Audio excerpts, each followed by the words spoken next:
आपण पाहत आहात सत्य व रोखठोक news channel Mahavrutt news.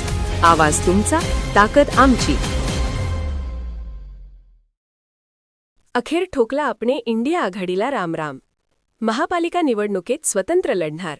Kolhapur शहरातील ज्वलंत प्रश्नांवर आवाज उठवून आपणे रस्त्यावरची लढाई लढणारा पक्ष अशी ओळख निर्माण केली आहे. प्रत्यक्ष मैदानात उतरलेल्या आपने आता सामान्य कार्यकर्त्याला संधी देण्याचा निर्णय घेतलाय. एका बाजूला स्थानिक स्वराज्य संस्था निवडणूक ही कार्यकर्त्यांची निवडणूक आहे असं म्हणायचं, तर दुसऱ्या बाजूला घराणेशाहीला खतपाणी घालत धनाढ्य उमेदवारांना प्राधान्य द्यायचं असं दुटप्पी धोरण प्रस्थापित पक्षांनी राबवलंय. गेले 2 आठवडे महाविकास आघाडीसोबत चर्चेचे गुन्हाळ सुरू होते. आपने सुरुवातीला 10 जागांचा प्रस्ताव दिला होता. त्यातील 7 जागांवर चर्चा करण्याची तयारी काँग्रेसच्या समितीने दाखवली होती. परंतु 1 आणि 2 जागांवर आम्ही तुमचा विचार करू असा निरोप आल्याने आपने स्वतंत्र लढण्याचा निर्णय घेतला.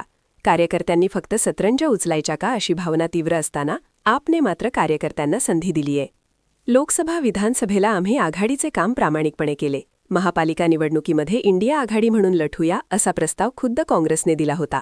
परंतु मित्रपक्षांना फक्त गरजेपुरते वापरा आणि परतफेड करायची वेळ आली की निवडणुकीच्या निकषांमध्ये तुम्ही बसत नाही असे म्हणत फेकून द्यायचे. असे धोरण काँग्रेस वापरत असल्याची घणाघाती टीका आपचे प्रदेश संघटन सचिव संदीप देसाई यांनी केली. आम आदमी पार्टी महापालिकेच्या सर्व जागा लढवणार असल्याची घोषणा यावेळी करण्यात आली. प्रामाणिक काम करणारे विविध पक्षातील इच्छुक कार्यकर्ते, डॉक्टर, इंजिनियर यासारखे कोल्हापूरचं भविष्य घडवण्याची मानसिकता ठेवणारे सुशिक्षित नागरिक तसेच सामाजिक कार्याची आवड असणाऱ्या महिलांनी पक्षाला संपर्क करावा. आम्ही त्यांना उमेदवारी देऊ असे आवाहन करण्यात आले. त्याचबरोबर विकासाचा अजेंडा घेऊन पुढे येणाऱ्या समविचारी पक्षांची देखील युती होण्याची शक्यता यावेळी संदीप देसाई यांनी व्यक्त केली. यावेळी शहराध्यक्ष उत्तम पाटील, महासचिव अभिजित कांबळे, सूरज सुर्वे, मोईन मोकाशी, दुष्यंत माने, उषा बहर, विजय हेगडे, प्रसाद सुलार, अनिल जाधव आदी उपस्थित होते. महावृत्त न्यूज मीडियासाठी व्हिडिओ जर्नलिस्ट नियाज जमादारसह मुख्य संपादक डॉक्टर युवराज मोरे. कोल्हापूर महानगरपालिकेच्या निवडणुकीच्या अनुषंगाने इंडिया आघाडीचे घटक म्हणून आम्हाला सातत्यानं संधी देतो. आपण एकत्र लढायचं आहे, आपलं डिव्हायडेशन होता कामा नये अशा पद्धतीने सातत्यानं आम्हाला हुलकावणी दिली गेली. आणि हे ज्यावेळी आमच्या लक्षात आलं की हे फक्त गाजर आहे, हे फक्त आश्वासन आहे आणि तशा पद्धतीची कुठलीही ठोस कृती आम्हाला काँग्रेसकडनं दिसत नाही आहे, ही भूमिका लक्षात आल्यानंतर आज आम्ही पत्रकार बंधूंच्या माध्यमातून आम्ही घोषित करतोय की आम आदमी पार्टी ही स्वतंत्र लढणार. जर या निवडणुकीकडे बारकाईने जर आपण बघितलं तर आपल्याला हे दिसून येते या निवडणुकांमध्ये सगळ्याच पक्षातले कार्यकर्ते असतोय. का? कारण कार्यकर्त्याला संधी आज मिळताना कुठं दिसत नाही.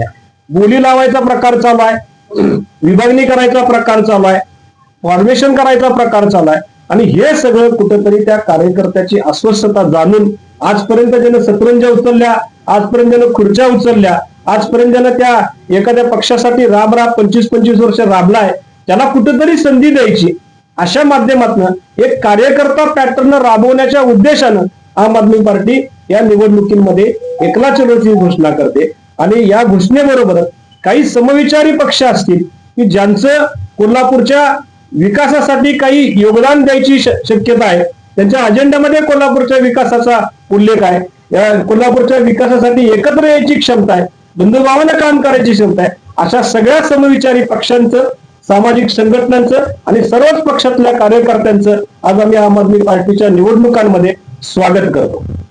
आम आदमी पार्टी सक्षम किती उमेदवार देणार, किती जागा लढवणार? आमचा प्रयत्न 81च्या 81 जागा राहील असंच असणार. आणि दुसरा प्रयत्न आहे की आमची सत्तेमध्ये जाण्याचा प्रयत्न करू, म्हणजे अजेंडा त्याच वेळी राबवता येईल ज्यावेळी आम्ही सत्तेमध्ये जाऊ आणि त्या दृष्टिकोनातून आमची वाटचाल आहे. राहिली गोष्ट आकड्याची, फिगरची, ती तुम्हाला येणाऱ्या 27 ते 28 तारखेपर्यंत परफेक्ट आम्ही तुम्हाला सांगू शकतो की आमची किती जागा बसतो. महावृत्त न्यूज चॅनलला लाईक करा, शेअर करा आणि सबस्क्राईब करा.